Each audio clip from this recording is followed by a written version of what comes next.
Are y'all watching Bel Air? It's gotten super interesting, especially after this episode. And how did Will actually seek healing from his father Lou in this episode? I'm gonna break this down from a licensed therapist perspective, so you guys sit back, relax, and we're gonna talk about it right now.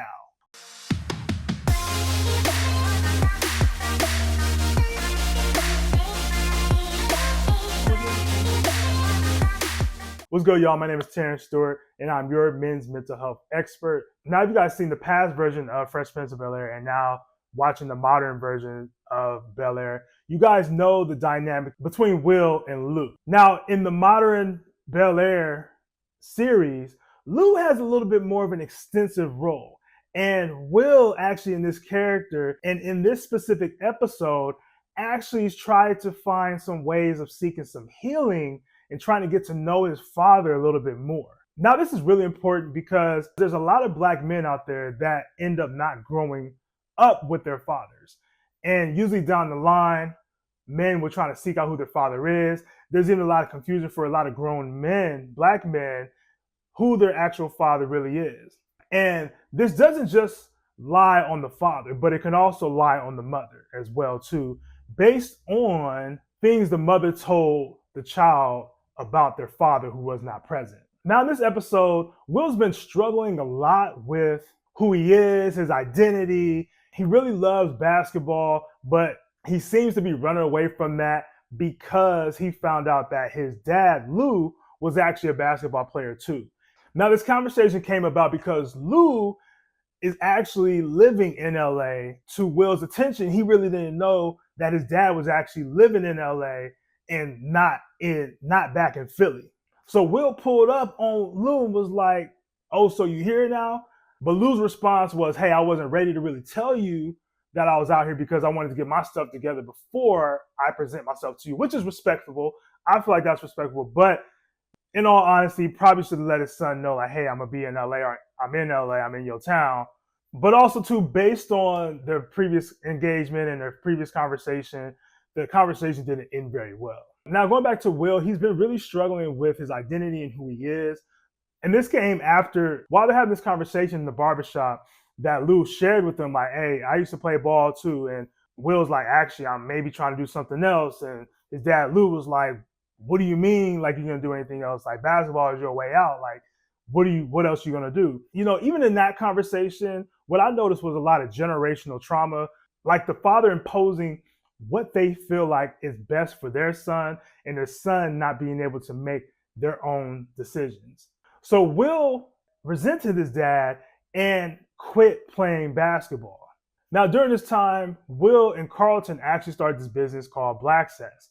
But as we soon learn to find out that Will actually was pursuing this Black Sets venture and trying to be an entrepreneur so that he would not be like his dad, because he had the assumption of, "Hey, if I play basketball, I'm going to associate myself with my dad." And there was even a time in the series where he was playing basketball and he was just off his game. Like, that was after he saw his dad. He was off his game. Like, he was missing shots. You know, people was ripping him. He was not showing up. And the coach actually told him, like, "Hey, you need to get up out of here. Like, you're done for the day." And the thing that Will did not realize in the moment is that his subconscious was really eating at him. He may have been able to be present, may have been able to show up for things, but he wasn't really showing out the way he normally would. And this is where, you know, we talk about the subconscious mind.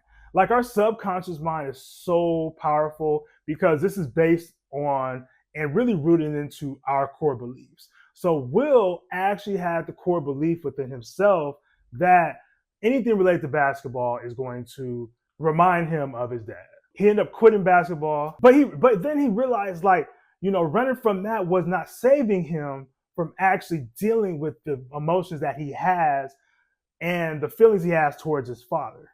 Now, Will actually texts his mom Vi and was like, "Hey, I need you to come to LA." You know, he never usually misses a summer with his mom in LA, so it was a perfect time for her to come to LA. During this time she came to LA, Will actually was like, "Hey, I love to see you, but I actually want to have a sit down with you and Lou." So pretty much Will came to the understanding that, hey, there needs to be a conversation that needs to be had so that we can possibly try to figure out why we are the way we are. Now, Will, he wanted to know a little bit more about himself, like how he equates to his dad and all these other things. And, there's a lot of question marks, right? Because as a man, especially becoming a young man and being a grown adult, it is very difficult to really identify who you are if you don't really have a full understanding of where you really come from. And this doesn't have to be even deep rooted to like a whole 100 years back of family history. It can simply be like, hey, who was mom and who was dad? Who was mom and who was dad? And during this time, especially during Will's age right now, this is a very, very crucial time for him to really understand who he is, to better understand where he's going. So the mom was resistant to it at first, and for good reason, because she does not really vibe with Lou. Lou doesn't really vibe with her. So them coming together can be a clash of the titans pretty much. Now, the interesting thing with this is that Will took the courage. He had sat both of them down and started asking questions. And these questions that he was asking were very powerful and actually unlocked a lot of misconceptions, miscommunications, lies, and perceptions of who Lou actually was. So Will had this idea that Lou was this horrible person that just abandoned his family, went to jail, and did not care about him nor his mom. And partly the blame for that is the mom, because the image that Vi put on Will actually gave him more fuel and perception, more of a negative perception actually, of who Lou actually was. Now, was Lou perfect? Absolutely not. Absolutely not. Now, with Lou being there, being present, he was able to explain the reason why he went to jail. He was actually working and making a decent living, but somebody had owed him some money.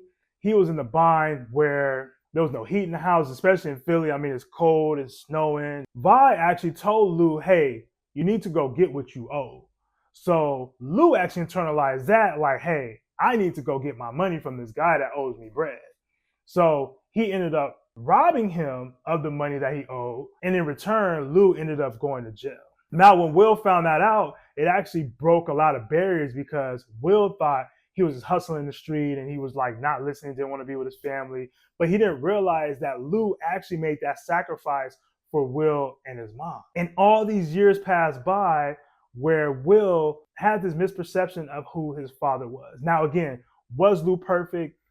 Absolutely not. But in actuality, who is? But it brings a little bit more dignity to Lou, knowing that what he did wasn't just for him per se, but he was trying to make a way for his family. Now, in this too, Vi, Will's mom, had to have some healing moments as well too, because if you think about it, how much guilt was there for her to make up this story and have this perception of Lou and being mad at Lou for being locked up when she was prompting him to go get his money. She had seen this as being abandonment as well too, as Will seen it as being abandonment. But that perception, that generational trauma, with it being misconceptions and lies, was then passed down to Will. So Vi, even at that moment, had to say sorry to Lou, and Lou actually apologized to Vi as well too.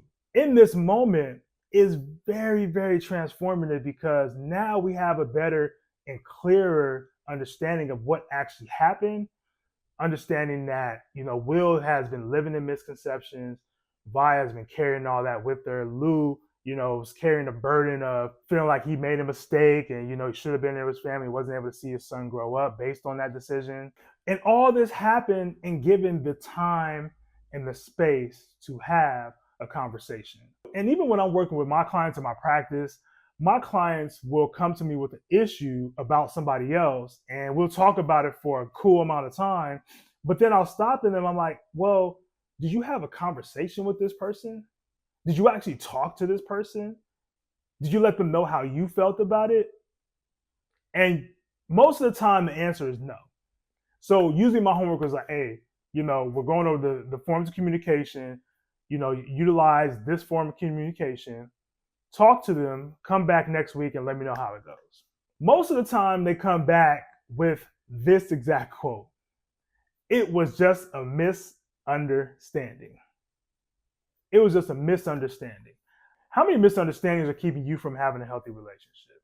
How many conversations are you not having based on fear? How many issues that you have may be reconciled through one conversation? Why do you think it is that you avoid conversation? These are very important questions to ask.